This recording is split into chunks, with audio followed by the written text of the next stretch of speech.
Do you know 1066 AD is one of the most famous years in English history? Do you know what really happened in that year? Of course, you would say that this is the time when the Norman Conquest happened. You might also say that this is the year when the famous Battle of Hastings took place in England.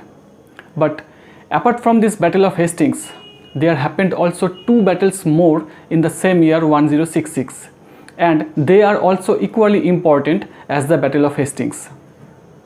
And also before 1066, England fought a lot of bloodletting battles against the Vikings or the Norsemen or the Great Heathen Army. Yes, I am talking about the Viking Age spanning from 800 to 1066 AD, and which also forms a major portion of the Anglo-Saxon period. And you guys must not skip the video if you are preparing for UGC NET English literature. Now the question is, who are the Vikings? Where are they from? And why did they invade the British Isles? The Vikings are from Scandinavia. Scandinavia refers to most commonly three countries in Europe, and they are Denmark, Norway, and Sweden. The Vikings are also known as the Norsemen or the Great Heathen Army. They were great travelers and sailed to not only Britain and France but also to the other parts of Europe. They were farmers, fishermen. Their craftsmanship was also excellent. They were searching for better land for agriculture, growing crops, or rearing animals. Some historians believe that the Vikings left their homeland because of overcrowding or overpopulation. They were also in search of wealth, treasures, valuables, and riches. The Viking Age lasted for almost 3 centuries, that means 300 years.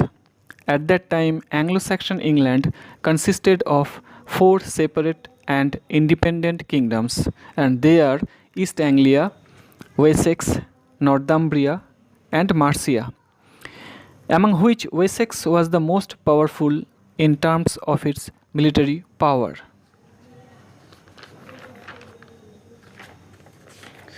The first Viking attack fell on the Isle of Portland on the southern coast of Wessex in 789 AD. It was the first recorded account on the British Isles. The second attack came in 793 AD. The 3 Viking ships raided on Lindisfarne, a monastery on the Northumbria coast in the northeast of England. They took treasure from Lindisfarne and killed or enslaved many of the monks who lived there. The Vikings also attacked the island of Iona in Scotland 3 times. 68 people living there were killed brutally by them. They also raided on Ireland in 795 and France in 799. I said earlier that Wessex was the most powerful kingdom at that time. So at first it was Wessex who fought against the Vikings in 838 AD at the Battle of Hingston Down, or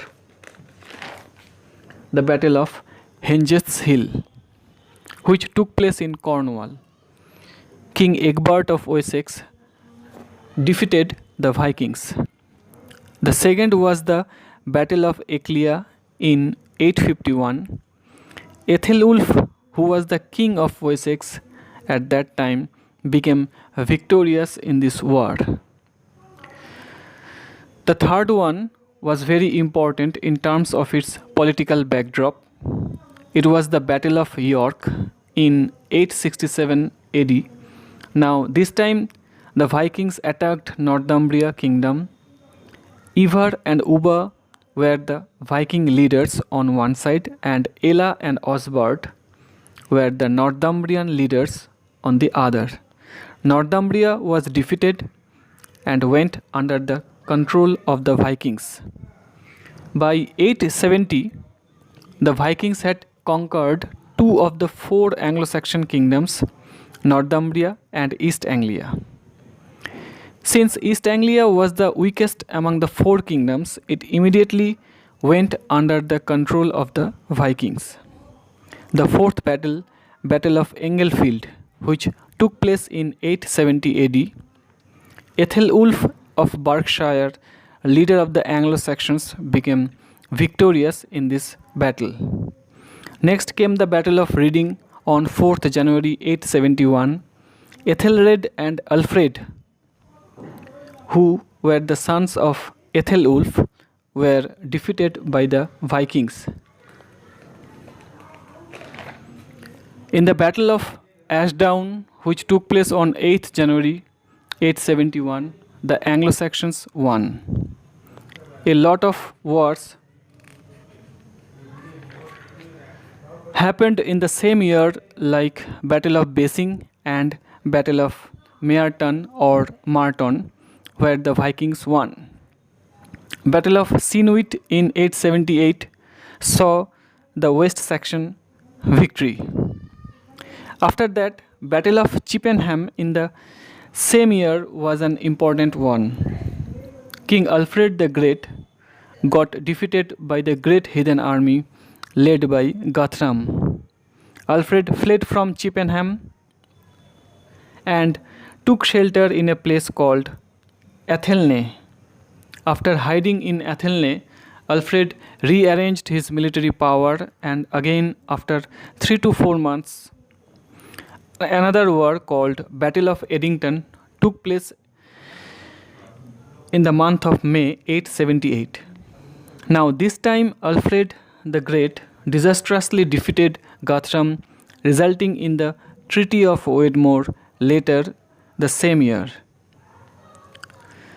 Alfred made an agreement with Guthrum, dividing England into two sections. One was Anglo-Saxon territory and the other was the Viking-ruled Danelaw. Now, what is Danelaw? Danelaw is called the areas where the Vikings settled and ruled over the people there. Guthrum, the Viking ruler, was forced to accept Christianity by Alfred. Except Danelaw, Alfred unified the other kingdoms with Wessex and became the dominant ruler in England. The Anglo-Saxons also won in the Battle of Rochester in 885 and in the Battle of Buttington in 893, but none of them won in the Battle of Home in 902. The battles of Tettenhall and Derby were also won by the Anglo-Saxons. The daughter of Alfred took part in the Battle of Derby. Now, we shall know about the great leader and warrior Athelstan, who was the king of the Anglo-Saxons and later became the king of entire England, including the Danelaw, because in 927 he regained the last remaining Viking kingdom, York, from the control of the Vikings. He was also accepted by the Mercians as king. Athelstan was the grandson of Alfred the Great. He was much more powerful than Alfred. Alfred was the king of England except Danelaw, but Athelstan was the king of entire England including Danelaw. But Athelstan's rule was resented by the Scots and the Vikings. He defeated the Vikings at the Battle of Brunanburh in 937, which gave him great honor both in the British Isles and on the continent. After his death in 939, the Vikings took back control of York and it was not finally reconquered by the Anglo-Saxons at the Battle of Stainmoor in 954. In this war, Eric Bloodaxe, the last Viking king, was killed by Osalf, ruler of Northumbria.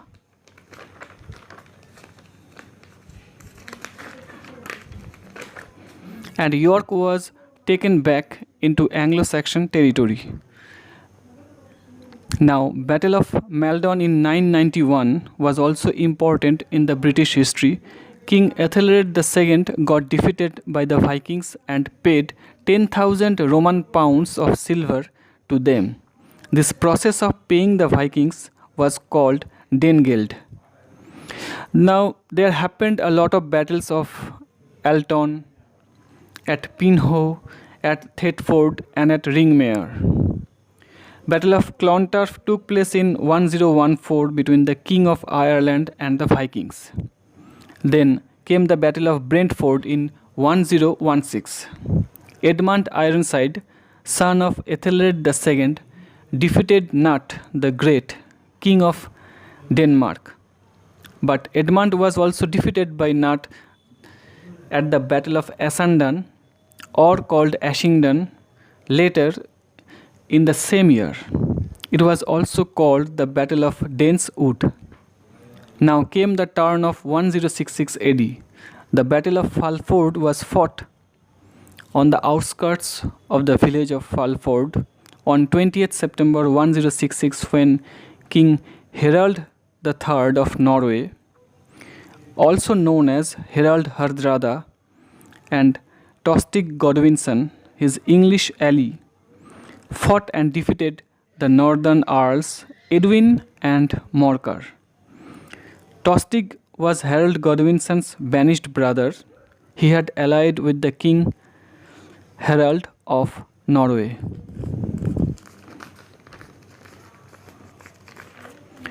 The two Earls, Edwin and Morcar, one from Mercia and other from Northumbria, fought against the King of Norway and got defeated at the hands of the Viking army.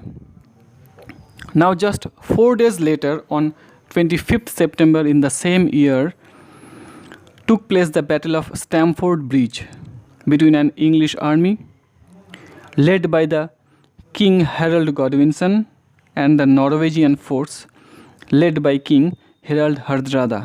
The Norwegians were killed by Harold Godwinson, who was the last Anglo-Saxon king of England. But this victory of the Anglo-Saxons did not last long.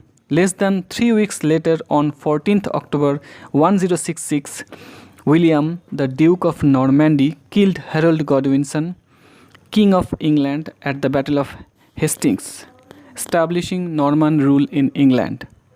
And also, this battle marked the end of the Viking Age in the history of English literature.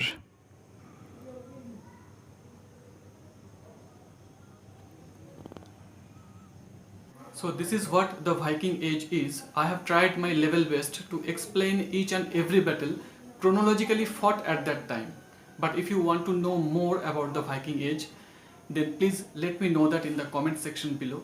And also, if you think that this video might give you an extra edge to your knowledge, then please like, share and subscribe my channel Literature Lovers 2.0.